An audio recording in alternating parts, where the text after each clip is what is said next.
Susie, what are you doing? Anong ginagawa mo dyan? Ay, nag-ano siya, nagdumi. Itong pusa na to, ampun ko ito eh. Stray cat ito. Doon to siya sa...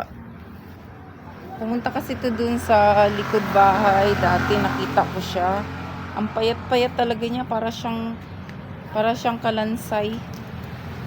Tapos, naawa ako sa kanya. Pinakain ko siya. Tapos ngayon, yan na siya oh. Nagkalaman na siya.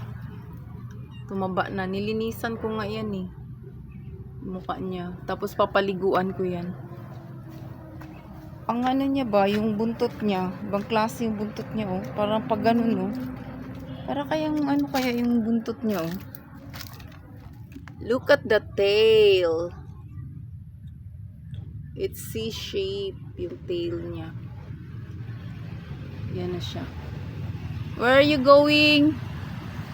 Bye-bye.